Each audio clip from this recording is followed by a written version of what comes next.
Audit of the year just gone, 2024, has been instructive in many ways, not to mention helpful. But what can my younger self teach me? How did he, I should say, look back at his own past? How am I different from him, and in what ways are we still the same? Well, we are about to find out in my first ever reaction video, where I react to my own review of my life of the year 2014. Hello and welcome.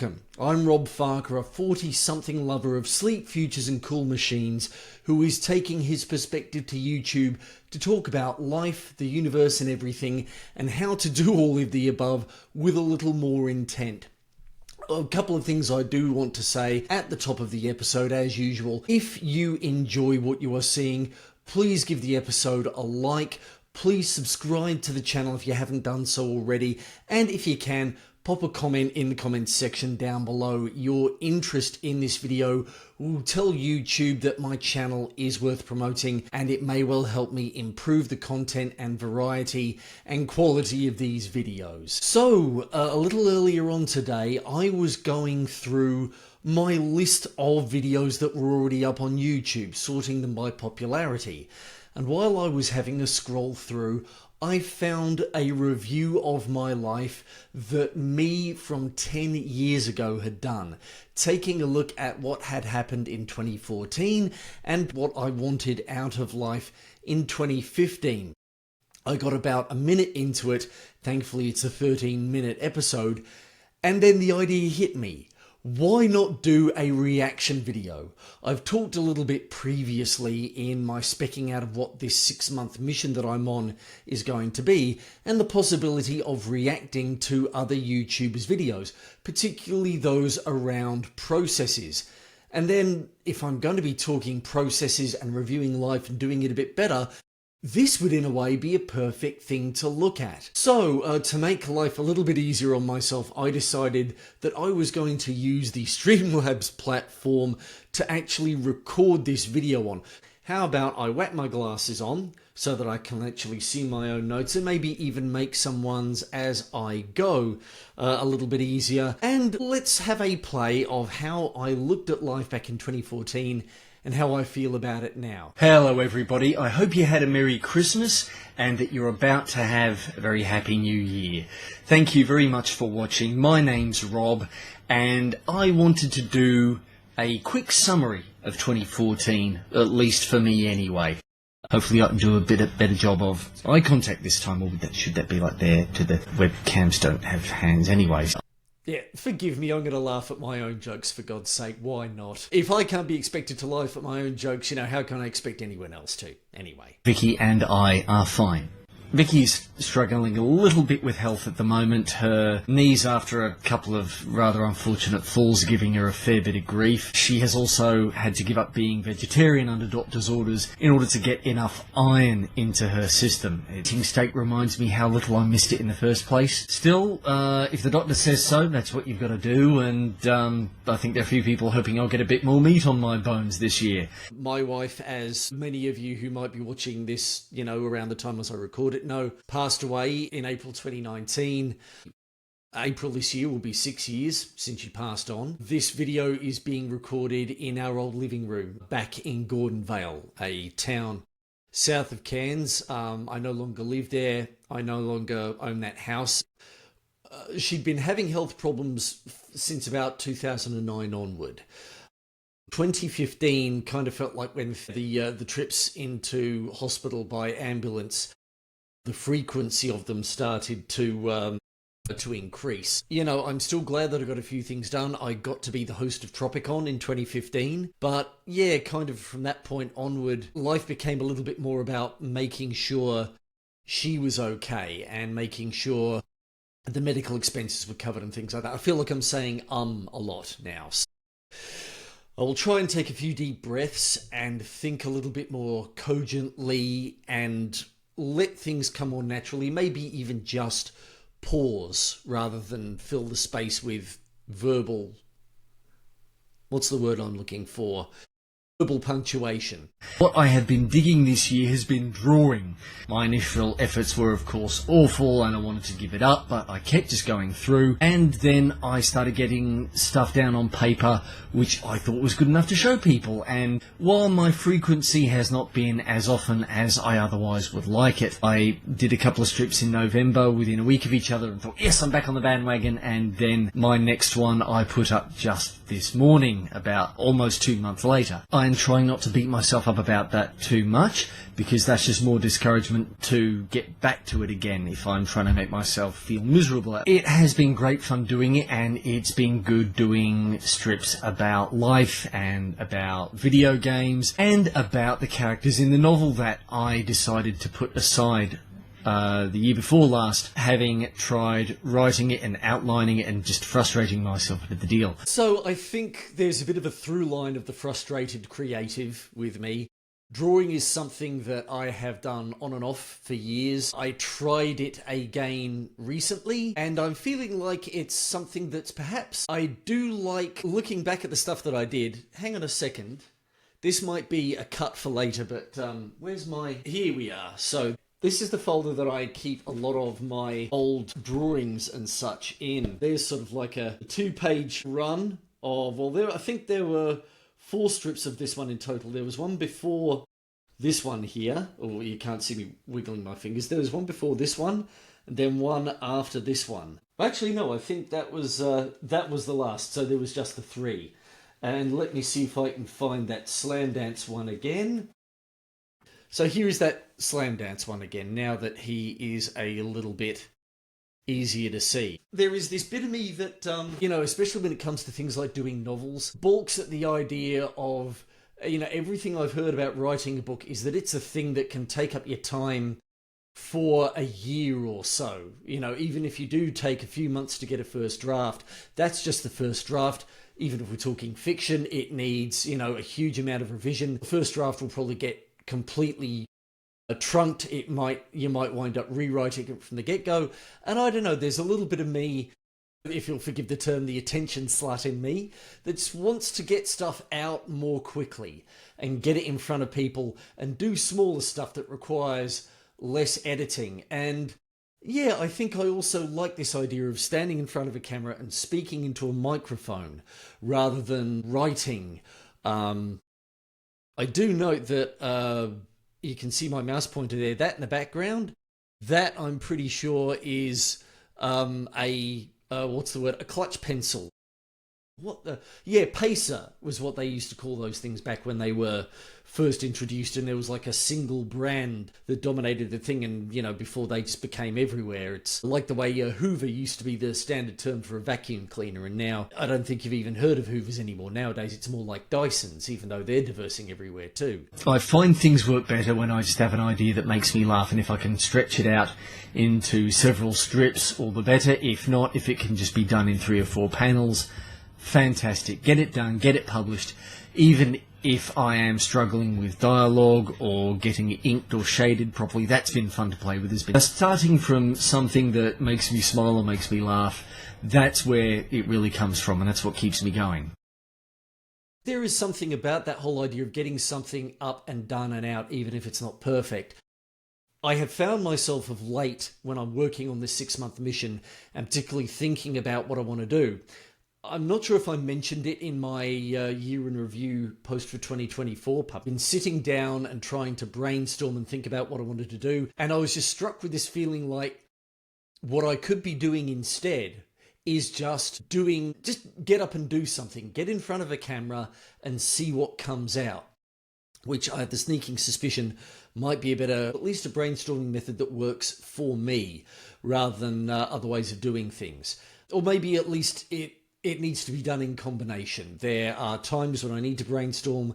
There are times when, if I'm feeling stuck, probably the best thing I can do is just fire up the camera, hit record, or go live or something like that and see what happens. I do have to note something very quickly. If you can see in the top right corner, there are a couple of toys on... is he here? No, I think... there he is. Pardon me, 1 second again. So, poor old Corporal Hicks is that standing figure here, and unfortunately here he is.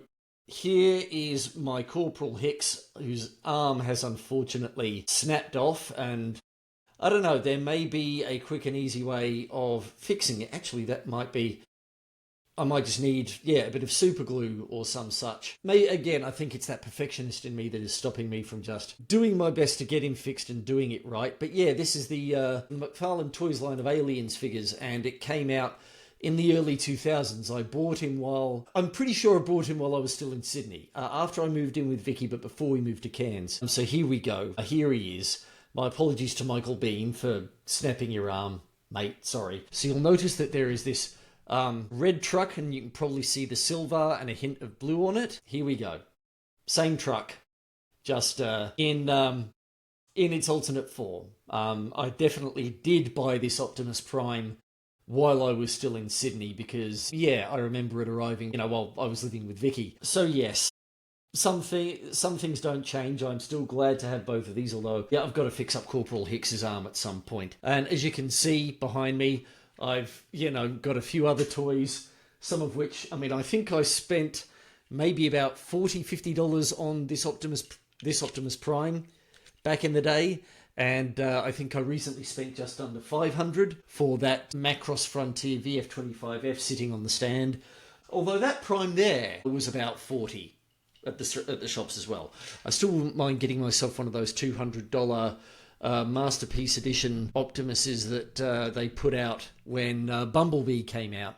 But I just had to kind of point those out before I went any further. It's been a bit of an interesting year gaming-wise for me. Last year, my computer packed it in on me. I didn't have sufficient cooling in my case, and I managed to wreck 2 video cards that way. I splurged $1,000 and a bit on and I'm looking at it right now, that's why I'm doing a bit of the dodgy eye contact, a Hewlett-Packard PC, which has got solid processor, 16 gigabytes of memory, huge hard drive, and a very ho-hum graphics processor. Let's face it, things can get pretty bloody roasty down here in the south of Sydney, but I have an air conditioner, I've got a fan that can blow the cool air into this home office, and I can open the window to let the airflow go out a little bit. Melting graphics cards is less of a concern nowadays. I'm occasionally tempted to splurge a few grand on a solid gaming rig, but it's not quite a hell yes for me yet. Right at the moment, my main thing is playing Elite Dangerous, which funnily enough came out in the year that I recorded this year in review. Though I didn't have it, I'm pretty sure I picked it up more like about 2015, 2016, when it was a little bit cheaper. The urge to get a spaceship again hadn't quite bit at that time. It's still a tempting thought every now and again, although the question would be, where would I fit it that didn't have the risk of falling off my desk in standing mode or even in sitting mode? And I wouldn't want to put it on the floor because dog, and don't really want it inhaling dog hair. Thank you very much. With Star Citizen, still in alpha, but lurking around maybe Squadron 42 coming out in 2026, maybe I will splurge then.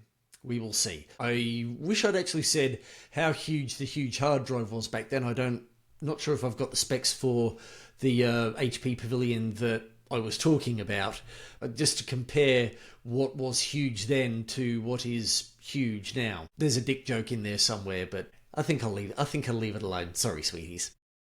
Case modding was a hyperfixation of mine back in Sydney, in the sense that I never got actually around to doing it properly. I love the idea of taking a case and cutting chunks of steel out of it and putting patterns into it and spray painting it. And, aside from all the stuff about water cooling, and I think I realised maybe about a decade ago, because I didn't mod the case, it wasn't really something that I gave enough of a shit about, or maybe I was just too worried about getting wrong to give a try. Will I take another punt in the future? I think those days have been and gone. The good old Atomic magazine that used to come out was even being put out a decade ago. I think I was still buying it when I was in Cairns. I think I bought it. I can't remember if I bought it back in Sydney, whether I bought it in Cairns. But I think it had stopped publishing back then. Apologies if I'm wrong there, but yeah, that case modifications, computer case modifications is something I don't see myself getting back into. I'm now on my third Xbox 360. I traded a whole bunch of comic books to Charlie at Luigi's Video Games.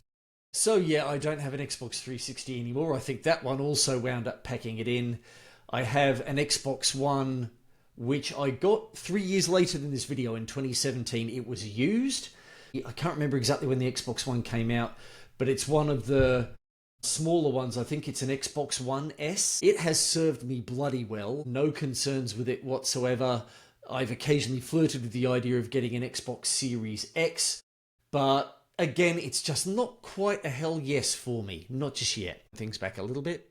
Xbox 360 also packed it in. I'm now on my third Xbox 360. I traded a whole bunch of comic books to Charlie at Luigi's Video Games, and I got an Xbox 360 Slim out of the deal a couple of weeks ago. My Xbox Live subscription has lapsed, and I don't plan on renewing it. My apologies to Girl Germs and Aussie Gamer Chick. I won't be back playing Halo or anything else. Look, let's face it, I've never been fond of the Call of Duty games anyway. You know, I kind of can't help but note, you know, of all the people I've met through gaming, and it is the feminine gamers whom I mention in this video.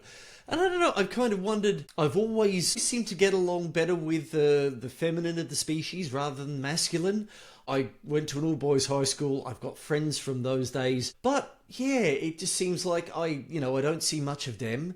But the old friends who have stayed in touch and that I've gotten together with on a regular basis, and the new friends I've made since, in the main have been women. So yeah, I don't know. Is there a thing there? And it's one of the reasons why I did sign up to a local men's group, because I felt like I needed a bit more of that masculine influence in my life. And all I can say is, you know, I hope I have been, despite my occasional, you know, doe-eyed simping moments, all you gorgeous, gorgeous ladies out there who I've had crushes on and lusted after, that I have been a good and decent friend.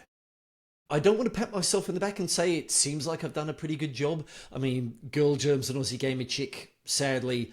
Aussie Gamer Chick, I'm not sure what she's doing nowadays. Girl Germs, we still follow each other on Facebook. She is still streaming on Twitch under the Girl Germs handle. My Xbox Live subscription, I've occasionally picked it up again right now. It's not running. Basically, the main reason why I had it was to play multiplayer. I've never really bothered with the ability to like play games for free, just because I have enough stuff to play that I've bought anyway, and that I have probably not finished, and I want to spend time on maybe getting through. Having subscription access to games just doesn't really mean all that much to me. Yeah, the only multiplayer I'm really doing at the moment is games that I play on my PC, things like Helldivers 2. Elite Dangerous has a multiplayer option, though I tend to mainly do solo play, but we'll see how that might change with my involvement with an Australian Elite Dangerous group. Who knows? Having a laggy connection, being living in Cairns, and paying $80 a year for the privilege of being able to socialise with your friends, it's a bit much. So I'm sorry guys, but I'll just have to hang out with you in Facebook instead. One thing that's taken off a bit this year though is board gaming. Ever since the Wicked Goblin opened, Runs It has got together with the Cairns Board Gamers crew, and they're doing gaming evenings on Thursdays and gaming days on Saturdays. I try and make it every fortnight to the Thursday night gaming sessions, because usually the Saturday Vicky and I have other things that we need to get done, so I can't really skive off for a few hours to go play board games, especially when that would mean that I would have the car. More on that a little bit later. It has been great fun getting together with the board gaming crew on a regular basis, and I even splurged on a copy of King of Tokyo just before Christmas, and I got to play it on Christmas Day with my stepson's youngsters, so that was good fun. The board gaming crew was a great social connection, especially after Vicky died. When the Wicked Goblin originally opened, it was the opposite side of the road from work's office in Cairns. So I could just basically finish work at 5:30 and go over and meet the crew and get into a game. And then it did move a little bit, but that still wasn't too bad a thing. But funnily enough, the thing that kind of put the nail in put the nail in the coffin, that kind of stopped it for me, was swapping to work from home when the company office in Cairns closed. It didn't really seem as though finishing work, getting into the car, driving half an hour, finding a place to park on a Thursday night, trying to get a game after 6 o'clock after most of the regulars had already gotten there and started something. Just, yeah, it didn't really feel like a viable thing anymore. It's been interesting down here because there is, I think I might have mentioned in my year in review thing for 2024, there is a local group that gets together at a Catholic club near where I am every Friday fortnight. And I've only been the once so far. I'm not sure what's changing there. I've been wondering about that recently. I mean, the last time there was a big convention, I spent $50 on Star Wars, the card game, this kind of like deck building game for 2 players. And the first time it actually got used was when I took it to the last and the first, as it turns out, Friday fortnight board gaming get together. And a couple of other people wound up using it instead of me. So I don't know, again, board gaming is nice, but I sort of wonder whether I'm looking for my social outlets in other ways. There's another big board gaming event on at the Catholic Club in a couple of weeks, and I was thinking of going, and instead a friend is flying down from Cairns, and we are likely, and she said, do you want to get together and go and see an exhibit on Machu Picchu at the Australian Museum in Sydney? And I kind of went, you know what, I think I would rather do that. Maybe I'm giving people a bit short shrift. This is someone I've known for a long while, whereas I'm still getting to know the people at the board gaming events. But I don't know, there's just a bit of me that says I think I'll get some better conversation with my mate down from Cairns. Maybe I'm being a snob. We'll see. The Pay to Play podcast, which again you might notice if you've been following either robf.com.au or paytoplay.com.au or the Pay to Play podcast page on Facebook. I've not done a new episode since I interviewed Mick at the Wicked Goblin maybe about 6 months ago. And am I doing it because I honestly think it can help people find the skill and the courage necessary to maybe take the things that they love to do and try and get some sort of income out of them? Or am I doing it because I want lots of cool new friends? And I've felt a bit guilty about the latter, and maybe I shouldn't, because let's face it, I'm an awesome guy. If we don't think that about ourselves, then, God, it must be absolutely miserable spending time in our own heads, you know what I mean? As much as I said in that video, I'm an awesome fellow, and I still am, but I still struggle a lot with self-image and self-value. There is a little bit of me, especially when I do these podcasts, that does like the idea when I'm doing an interviews of making a connection with someone. Maybe it's that bit of me that is still trying to fill a slightly lonely void in myself. And it's one of the frustrations a little bit about podcasting, or at least the way I've been doing it. As much as I love doing interviews, it means I do chat with people, and then that's kind of all the interaction I have with them. Part of me wouldn't mind having a podcast where there's a little bit more of a crew, but again, I also do like interviewing a variety of people. Sometimes you just can't win. Pay to Play did winding up in about 2017 as Vicky's health got worse, just because I was having all these once-off social connections that weren't really lasting, and as I was spending a lot more time taking care of Vicky, I needed to be doing something that was a little bit more creative, and that got me a little bit more regular social contact, which is what board gaming helped with at the time. Because, as I mentioned earlier on, she's got some trouble with her knees, and getting down to garden is not something that she wants to do anymore. Yep, I still remember, again, I'll have to dig out some photos. I did actually go through my photo library not long ago, but yeah, I still remember putting those sleepers together. So Vicky's son Carl, at one point he had access to old railway sleepers that weren't being used anymore. They were excess, and brought a few of them around, and we used them for garden bed edging, and then we stacked several of them up so that we had these square raised stack kind of garden beds. Yeah, there was a lot of exercise and a lot of sweat and a lot of muscle and a little bit of blood in putting those together.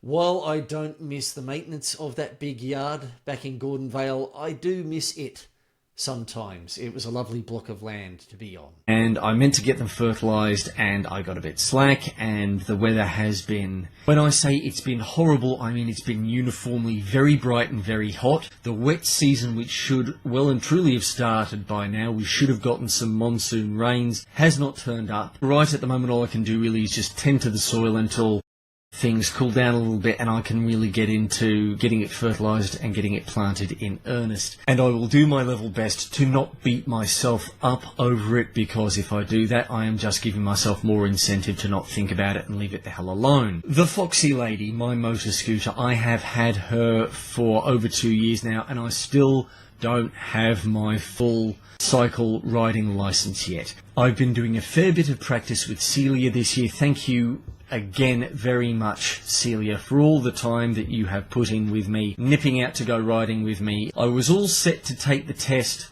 a little earlier on this year, and then I discovered that Main Roads, the Queensland Government Department of Main Roads, had outsourced their testing to Q-Ride, which is an organisation of private motorcycle training companies. So it would have gone from paying whatever doing the driving test would have been through Main Roads to paying at least $200 to get it done through Q-Ride. And with my level of skill, because they need you to do a bunch of specific manoeuvres, I would have needed to have done another course before I did that test, just to make sure that I passed that test properly. And that would have been an extra $300 or so on top. So there was an issue of getting the money together, and then there was an issue of actually getting an appointment when I actually called. You know, that reminds me, I think I ought to explain, and maybe I will edit this in a little bit later. The Foxy lady was a 150cc, I think, motor scooter that my dad had bought for me in Sydney and rode all the way from Sydney to Cairns to give to me. I think she was a Geely brand. I've got the model somewhere, and again, I can probably pull up a photo. But yeah, I did wind up eventually getting an automatic motor scooter license through Q-Ride, and I started commuting on her, I should say, to and from work. And yeah, had a few instances with her, a couple of accidents, after which she, and in terms of accidents, not collisions with other vehicles, thankfully. But yeah, things like the wheels going out from under her on a wet night, taking a turn. And then one day she fell over while at the petrol station. The kickstand was always a bit too long and there was a gust of wind, pushed her over the wrong way, and then she just started leaking fuel unstoppably and had to get a tow truck to take her back home. There was a local scooter maintenance place that said it's gonna cost too much to fix, and it's a cheap and cheerful, it's just not worth it. So yeah, that was my brief stint with motorized two-wheel riding, and I don't really miss it. I mean, let's face it, I don't even have a car anymore, and am bloody glad to be living in this town with a pretty thorough, not perfect, but still pretty thorough and solid public transport system. Damn glad of it. So that finally brings me around to working, and there are a couple of things here. Firstly, the day job. I have, after 9 and a bit years, switched day jobs. I got headhunted. An old mate of mine reckoned that I would be the perfect fit for a new position he put together at his digital services and direct marketing company, shifting from an office of an immediate team of 30 people and a broader office of about 70, 80 to an entire office of 6 people. It's been much more quiet, and I do kind of appreciate that a fair bit. It has been great working at the previous job for 9 years. It's the longest and best day job I've held down so far, but when the opportunity for a promotion comes up and I didn't even put my hand up for it, I think that is a fair sign that it's time to start looking at my options and looking seriously at moving on. It was a depressing thing at that job, as the local office sort of got subsumed into a broader national and international corporate infrastructure. We were watching as jobs were downsized and workload was relocated to the central metropolitan areas and in some cases even overseas. I got the feeling that folks were essentially wondering when the next axe was going to fall, and was somebody going to get a redundancy payout or not. Yeah, I mean, I left 9 months before I was due for long service with Vicky's health problems, and I just felt like I wanted a bit more stability and a bit more quiet and a bit more positivity in my workplace. And I've been same company for, I hit 10 years in November. But yeah, doing pretty well there. And it is now the new longest and best company I've worked at. And we will see what the next year brings on that front. I'm still curious about freelancing and trying to make a sideline out of something that I enjoy doing, but we will see what happens on that front. I've been doing a little bit of freelance work, which has been a bit spotty, and that's both a bad and a good thing. I still need to pay back the cash for some software I bought specifically to help me in freelance writing, but it's given me time to actually think about freelancing as a whole. I had a friend of mine who agreed to do some web chats with me last year to sort of keep ourselves accountable for our freelancing endeavours, and she wound up quitting freelancing and going to a full-time job so that she could devote her spare time to her family and the things that she really dug, like photography. I don't know if she's making any money out of it. I don't know if she particularly cares right at the moment. I think it's just something that she wants to do for the sheer joy of it, and frankly, good on her. For a second, I was trying to remember the friend in question. It was the photography thing that actually finally lined things up. It narrowed it down to a few possibilities. Pretty sure that she is still doing great guns with her photography and her family. So I'm starting to think, well, maybe rather than trying to pour my time into developing a freelancing income, maybe I just concentrate on work, and in the meantime I just look at the things that I dig doing and the things that will help me maybe reduce costs, like growing our own veggies, and go from there rather than, trying to force myself down some sort of freelance service career that I'm not 100% sure I really want right at the moment. Christmas. As I mentioned earlier on, I got to play King of Tokyo. Yeah, the cutting on this was not all that great, but anyway. Didn't think we were going to do prezzies, but... Yeah, presents has become a thing that I don't really do and that I don't miss all that much. The stress of trying to shop for a present and then buy a present, and not just a present, but something for as many people as you feel like you ought to be buying presents for, it really does get a bit much. And I'm not really uncomfortable anymore with the festive season. It's still good fun. I didn't decorate this year, I will have to say. I don't have a tree. I've got a box of Christmas decorations up at the top of my wardrobe in this room that I didn't wind up getting down. All my Christmas decorations are about 3 Christmas cards that I got from family and friends. And that's basically the only thing I do, is that I buy Christmas cards and send them to key people, although undoubtedly that there are folks I later on think, oh, that person, I should have gotten them a card too. Maybe it's a social media thing nowadays. Everyone just posts the Merry Christmases and Happy New Years on their social media profiles, and everyone hearts and comments away as they wish. But yeah, the Christmas card, I'm glad to see that they're still sold, but it does seem to be a bit of a dying thing nowadays, which is something of a shame. Then Vicky encountered an artist on the web called Peter Hollins. Hopefully I'll be able to put some links to him in this video. He's fantastic. He is an a cappella singer. For a cover of the Skyrim theme tune that he did over 100 vocal parts for it, so bloody heck, good on you, Peter. And he's also done some other fantastic covers of popular tunes. He's got a couple of originals. I was going to buy her a couple of his albums before Christmas anyway, just for the sake of it, because I wanted to. And then I found out that Vicky had got me something, so I thought, all right, no, I'll get up early on Christmas morning, sneakily log onto her PC and download them so that they'll be ready for her. And we put in a couple of requests to Peter. I asked him to do Brothers of the Cree by Miracle of Sound, and Vicky asked me to ask him to cover Lanterns by Birds of Tokyo, which is a beautiful little song, as I'm sure anyone who's heard it will agree. Yeah, Peter Hollins is absolutely brilliant.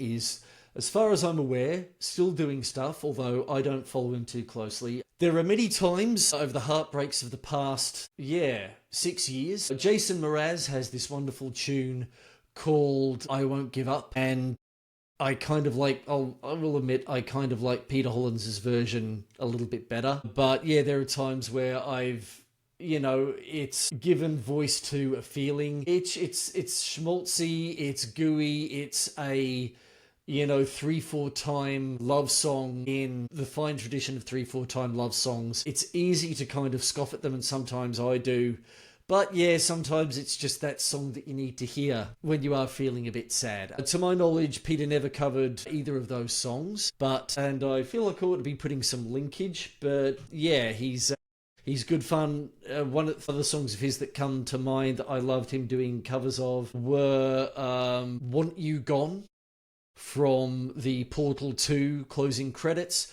He and a fella called Watsky did a cover of Queen's. It is called Having a Good Time. No, Don't Stop Me Now. Of course, that's the name of the damn tune. Those are the ones that immediately leap to mind at the moment, mainly because Don't Stop Me Now has a bloody hilarious video clip to it. But yeah, see if you can get his stuff when you can. After I did that video on not wanting presents, I'm glad to say I can put my money where my mouth is. So what about next year? For the new year, I'd like to try and concentrate on the things that I dig doing and see where my curiosity takes me and where doing the things that cheer me up take me. God, I mean, that doesn't feel like it's changed very much at all. But yeah, not much at all. Let's face it, this 6-month mission is pretty much about that. It's about me exploring and trying something a little bit different, like YouTubery, and seeing where it takes me. Although, you know, not far from mine is always the idea that I don't just want to be making videos. It's one of the reasons why I think I talked about in the last Dry Dock episode before I kicked these off, the concept of doing videos about science fiction properties and sleek futures and cool machines, of doing a video about Knight Rider and Street Hawk and Battlestar Galactica, because Street Hawk premiered on January the 3rd, and January the 5th is the birthday of Glenn A. Larson, who created Knight Rider and Battlestar Galactica, amongst other things. And yeah, wanting to be a little bit less about just going on about the geeky things that I love and doing something that actually could potentially help people in a way that maybe reaches out to where they are at the moment and at least says, well, you're not on your own out there. And that maybe, hopefully, takes something that I've learned and puts it out there in a way that somebody else can also learn from, can use as a point of data in the evidence they're building about how they can go about doing things differently themselves. So yeah, the more things change, the more they stay the same, I suppose, even after 10 years. It's good to make plans, but it's also good to accept that plans are going to change. You folks who are watching this, what do you want out of the new year? Rather than specific resolutions, what are the kind of broader things that you want to do more of, or maybe even be a little bit more of than you were in the year past? And if you want, what are the things that you would like to try and reduce the presence of in your life? I hope you're having, or have already had, a happy new year by the time you see this, and all my best wishes for 2015, or whichever year actually turns out to be when you actually watch this video, because God knows it could be 2020, 2025, 2030. Wouldn't you know it, it is 2025 as I am watching this video now, so thank you very much, past me, for your best wishes. And this video could still be sitting on YouTube. Regardless, all my best. It is remarkable about how in some ways not much has changed, and in some ways, I don't know, a lot has.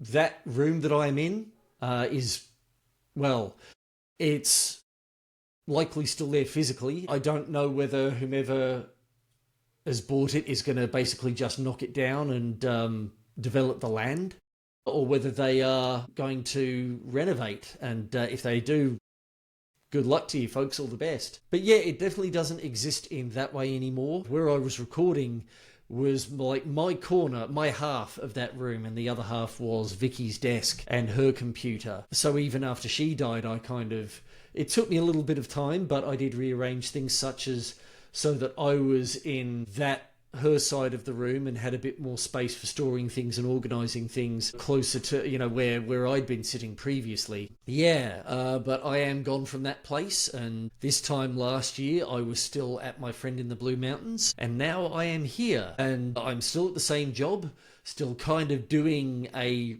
broadly similar job to the one I was doing 10 years ago. Again, promotion has been a little bit tricky due to circumstances, and again, I think somewhat due to needing that stability as Vicky got more ill, and then after she died, and still being in that position of working out maybe what I want, or maybe just trying to set some of that aside and going, let's just face a challenge, one that's compelling and interesting.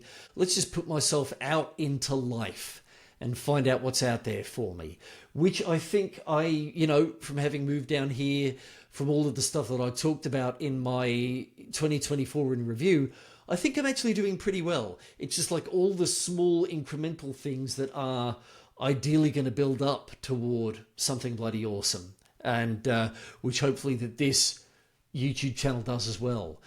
So I'd like to know, do you folks have access to anything like this where you've done videos from 5 years, 10 years ago, however long ago, where you did a bit of an audit of your prior year, whatever that year was, and what you were hoping to get out of the coming year? In your journals, your diaries, audio logs, web logs, anything like that, have you gone back to them and had a look at what your younger self thought about the world from their perspective, looked at where they were at and what they were doing and what they were hoping that the future would bring them, and how that compares to where you are now and what you want out of your future? I would love to hear from you, however you want to get that to me. If you sign up to my newsletter, please reply to any of the emails that you've got from me on there. Comment down below. If you happen to see this on social media where I've put it up, put a comment on there. It would be fantastic to read you.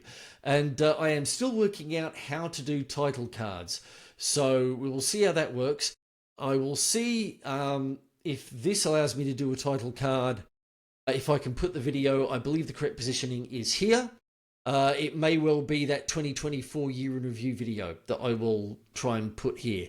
But in the meantime, folks, until the next video, or at least until the next video you watch, have a good time in the meantime. This is Rob Farker, signing off.